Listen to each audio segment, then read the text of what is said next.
자, 오늘 진행하려고 하는 사회정사학습 멘토링은 제가 평상시 하고 있는 회복 탄력적 교실 만들기에 대한 어, 강연에서 활용하는 PPT 슬라이드를 위주로 재구성을 했습니다.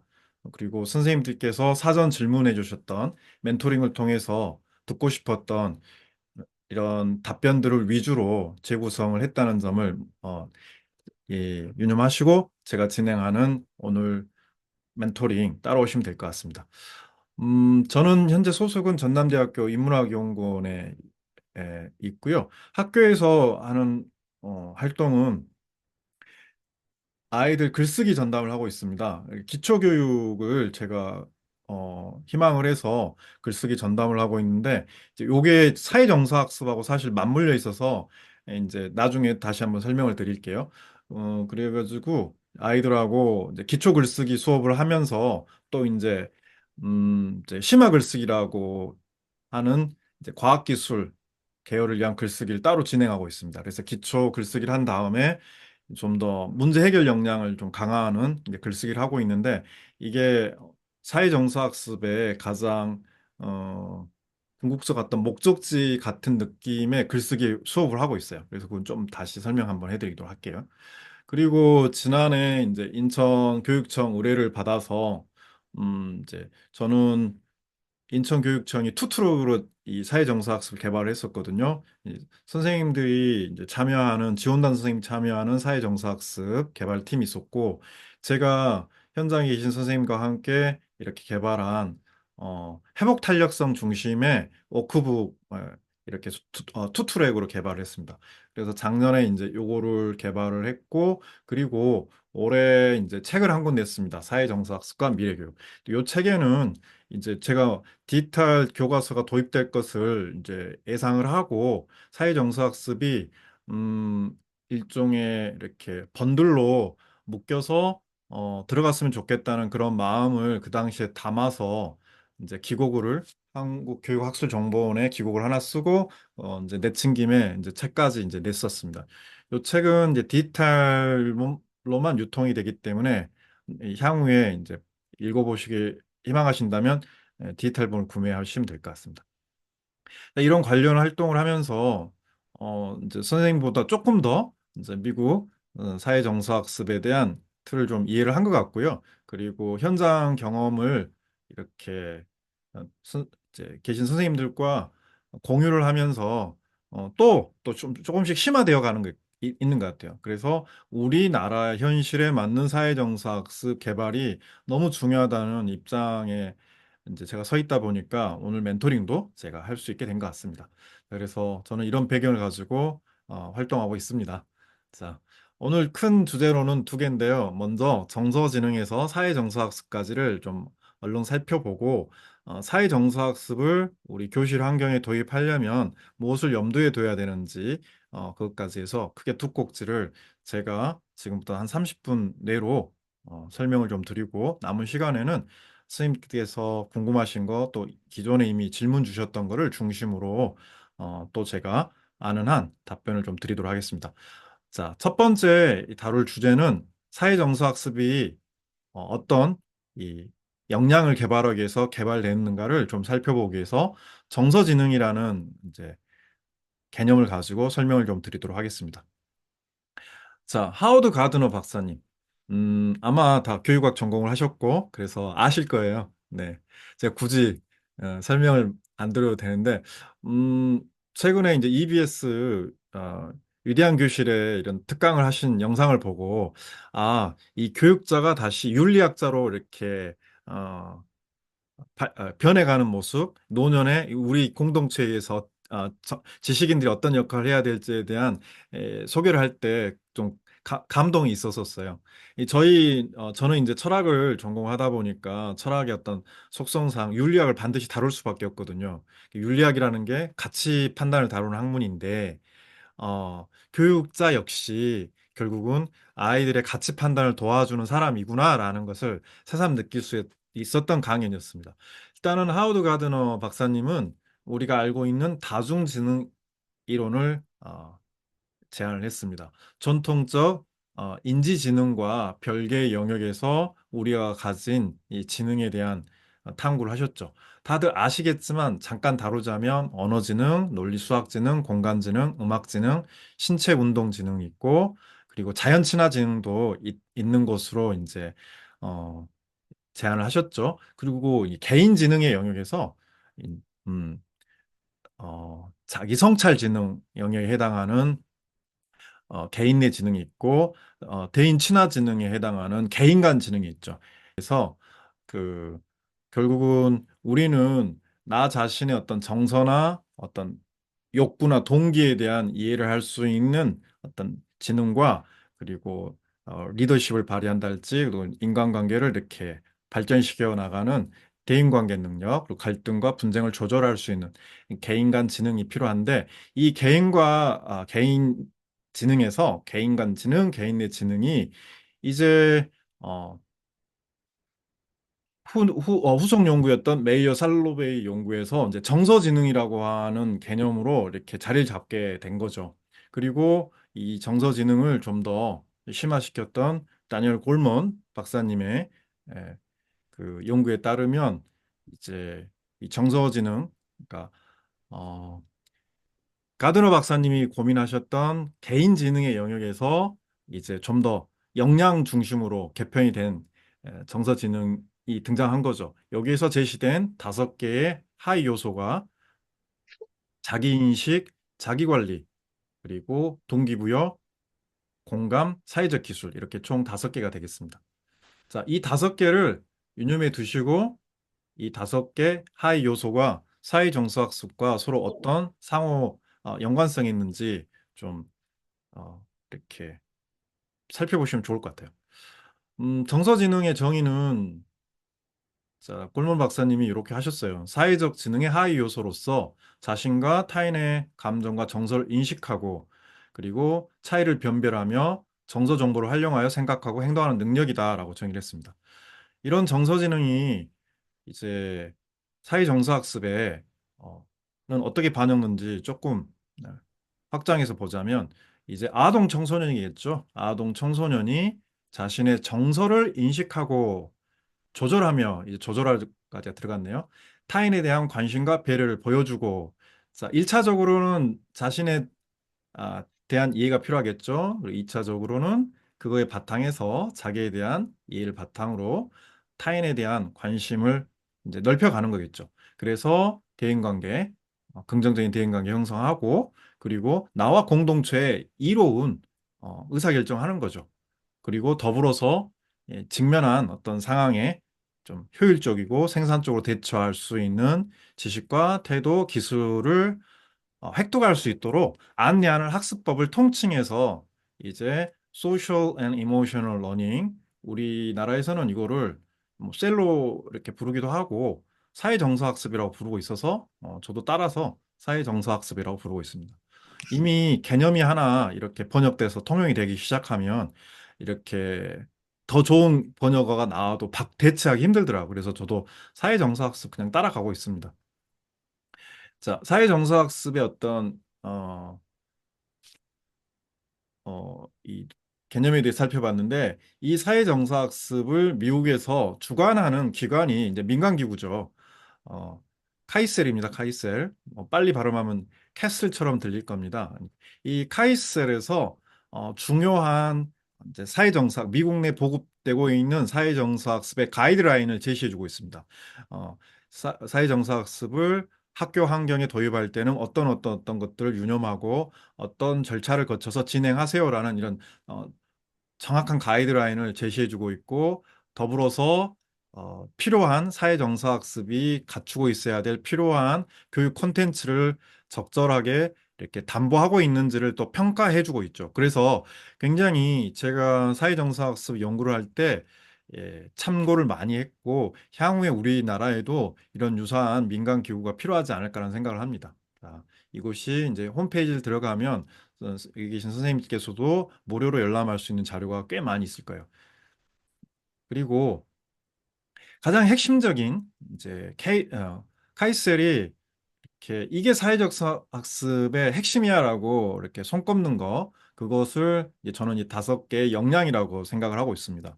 이 역량을 사회정서 학습법에 담보했느냐, 이 역량을 기를 수 있는 교육 콘텐츠를 사회정서 학습에 담보했느냐가 굉장히 중요한 사회정서 학습의 어떤 효과를 결정짓는 이제 핵심적인 요소이기 때문이기도 그렇게 생각하고 있습니다, 저는. 자, 일단은 자, 자기인식. 자, 정서학습, 정서지능의 측면에서 한번 보십시오. 자, 자기관리. 여기 너무 똑같죠? 그런데 여기서부터 조금 달라지네요. 자, 사회적 인식. 자, 관계기술. 어, 자, 저희들이 뭐였죠? 어, 잠깐만요. 이거 한번 다시 볼까요? 자, 자기인식, 자기관리, 동기부여, 공감, 사회적 기술. 이런 5가지 정서지능의 하위 요소가 이제 확장이 돼서 자기인식, 자기관리는 그대로 반영이 된 것 같고요. 자, 사회적 인식과 관계 기술 중에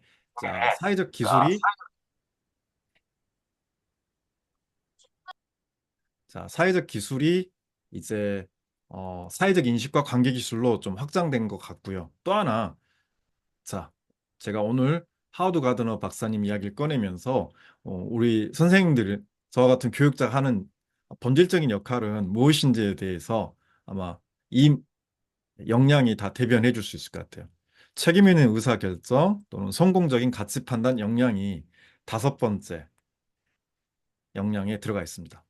어찌 보면 자기인식과 자기관리 이 역량은 자기성찰지능, 그러니까 개인 내 지능에 해당될 것 같습니다.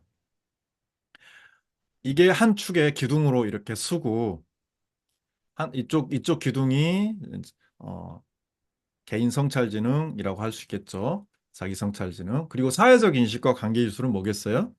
자, 대인 친화지능에 해당하겠죠. 이 2개의 기둥이 잘 섰을 때 책임 있는 의사결정과 성공적인 가치 판단이라는 이런 지붕이 올라간다고 저는 보고 있습니다. 사실 책임 있는 의사결정, 성공적인 가치 판단이라는 이 이 개념어가 우리한테 이렇게 낯설게 들릴 수도 있는데 사실 간단하게 얘기하면 이런 거죠. 오늘 저녁 일요일 저녁 8시에 뭐 친구 모임이 있었는데도 불구하고 일찍 마무리를 짓고 만약에 이 지금 멘토링에 들어왔다면 그것은 이제 내가 의사 결정을 한 거고 가치 판단을 한 겁니다. 그러니까 이 멘토링이 나에겐 더 의미 있고 중요하기 때문에 이 선택을 한 거죠. 그래서 가치 판단이라고 하는 것은 의사결정이라고 하는 것은 결국은 선택의 문제인 거죠. 근데 이 선택에 있어서 자신이 그 선택의 기준이나 그리고 특정 상황에서 어떤 의사결정을 할 때 우선순위를 스스로가 이렇게 담보하고 있지 못하다면 이 판단에 또는 선택에 있어서 혼란을 초래할 겁니다. 근데 이런 가치 판단과 의사 결정의 학습법이 저희 나라에서 없었느냐? 없진 않았죠. 하지만 그것이 제대로 이루어지지 않았고 또 미국의 경우에는 우리와 같은 어떤 도덕 수업이 없기 때문에 특히나 더 사회정서학습의 중요성을 이렇게 더 인지하고 그 역량에 있어서 가장 정점, 어찌 보면 이것을 길러주기 위한 어떤 교육 과정으로서 사회정서학습을 도입하고 또 교실 현장에서 실행하고 있는 것 같습니다. 자, 정서지능에서부터 사회정서학습까지 이렇게 우리가 살펴보면서 다시 한번 질문을 던져볼게요. 자, 우리 삶에서, 우리 일상에서 또는 우리 아이들이 책임 있는 의사결정 혹은 성공적인 가치 판단 역량은 언제 필요할까요?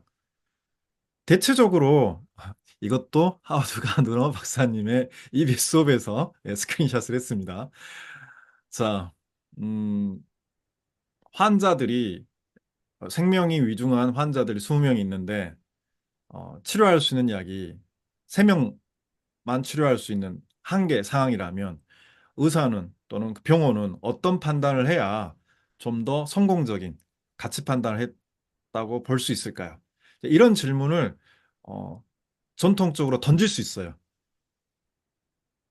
가치 판단의 딜레마에 빠졌을 때, 그것은 철학의 영역에서 다룰 수도 있는 거고, 또는 뭐 사회과학 영역에서 다룰 수 있는 거고, 교육학 영역에서 다룰 수 있는 거죠. 다만 이것만이 책임 있는 의사결정과 성공적인 가치 판단 역량이 필요한 건 아닌 거죠. 실제로는 이런 상황, 뭐 여기 계신 선생님들도 저를 포함해서 겪어봤겠지만, 원하는 결과를 못 얻어서 좌절감을 겪고 있을 때, 또 실제로 대학 아이들하고 이런 활동 많이 하는데, 내면 탐색 작업을 많이 하는데요. 좌절감을 많이 호소해요. 근데 이 좌절감이 수치심과 연결이 돼 있고, 그래서 의기소침, 그러니까 무기력하게 한다는 거죠. 무기력. 또 하나 있습니다. 불안, 어, 초조, 이런 것들이 우리 아이들이 이런 상황 속에서 어, 감정적 동요를 겪고 있다면 선택할 수 있는 것이 굉장히 제한이 돼요. 그래서 실제로 책임 있는 의사결정과 성공적인 가치 판단, 역량이 필요한 순간은 나를 뒤덮고 있는 부정적인 감정을 조율하고 더 나은 어떤 판단을 할 수 있는 정서적 힘을 갖는 것이 이제 사회정서학습에서 중요하게 생각하는 이제 가치 판단 역량에 있어서 배경인 거죠.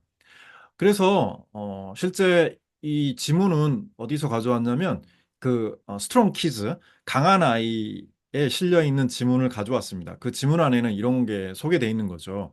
아이가 화가 났을 때 그 분노가 어떤 시계열적 감정 변화를 일으키는지, 그러니까 선행 원인은 무엇이고 내가 신체적으로 호소하는 불편은 무엇인지, 그리고 그런 것들이 음, 나의 어떤 가치 판단에 있어서 어떤 영향을 주는지를 이렇게 탐색하는 활동들로 채워져 있는 거죠.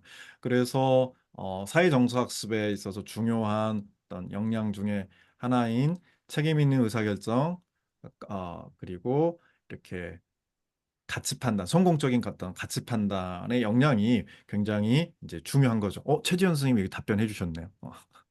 갈등 상황인 거죠, 역시. 예, 그렇죠. 아이가 어떤 특정 상황에 갈등에 봉착했을 때, 친구 사이의 갈등일 수도 있고요. 요즘 많이 어, 두드러지게 날이 더워지고 또 학기가 이렇게 마무리될 갈쯤 아이들이 좀 정서적으로 힘들고 선생님도 신체적으로 다들 힘들잖아요. 그래서 예민해진단 말이에요. 그럴 때 쉽게 다툴 수도 있고. 이제 그런 상황을 예방하는 어떤 아이들에게 예방할 수 있도록 이제 힘을 길러주는 것이기도 하고, 그런 갈등이 생겼을 때 갈등을 조율할 수 있는 어떤 솔루션 같은 거를 제안해 주는 것이 사회정서학습이라고 보시면 됩니다.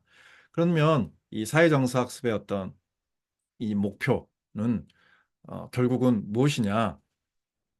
그런 일상에서 발생하는 여러 문제가 있어요. 어, 그러니까 친구하고 갈등 상황일 수도 있고, 내가 지금 아, 그 학습, 그러니까 시험이나 내가 원하는 어떤 그런 성취를 못해서 느끼는 좌절감, 혹은 집안의 어떤 환경이 안정적이지 못해서 항상 불안이나, 또는 분노와 같은 감정, 또는 무기력과 같은 부정적인 어떤 정서 상태에 빠져 있는 경우도 있을 수 있는 거죠. 혹은 우리가 닥친 어떤 문제를 해결하는 데 필요한 어떤 협업 능력일 수도 있어요. 자, 그래서 그것들을 증진시켜 주는 것이 이제 목표인 거죠, 사회정서학습. 거기에 그 목표를 결국 달성하려면 어, 아동 청소년의 정신 건강을 증진시켜서, 그리고 학업 향상에 이걸 적용을 할 수 있도록 체화시켜 줘야 됩니다. 체화. 저희 교육자들 다 좋아하는 말이죠. 다시- 그래서 궁극적으로 아이들의 이제 삶이 나아질 수 있도록 웰니스를 구현해 주는 것이 사회정서학습의 궁극적 목표입니다. 그러면 웰니스가 뭔지 조금 구체적으로 정의해야죠. 우리가 알고 있는 웰니스랑 사회정서학습에 정의하는 웰니스는 조금 다릅니다. 그냥 어, 신체적으로 건강한 상태, 그러니까 불편이 없는 상태만 의미하는 게 아니라 심리적 역량을 의미합니다. 그러니까 심리적 역량이 체화돼서 갖추고 있어야 되는 거예요.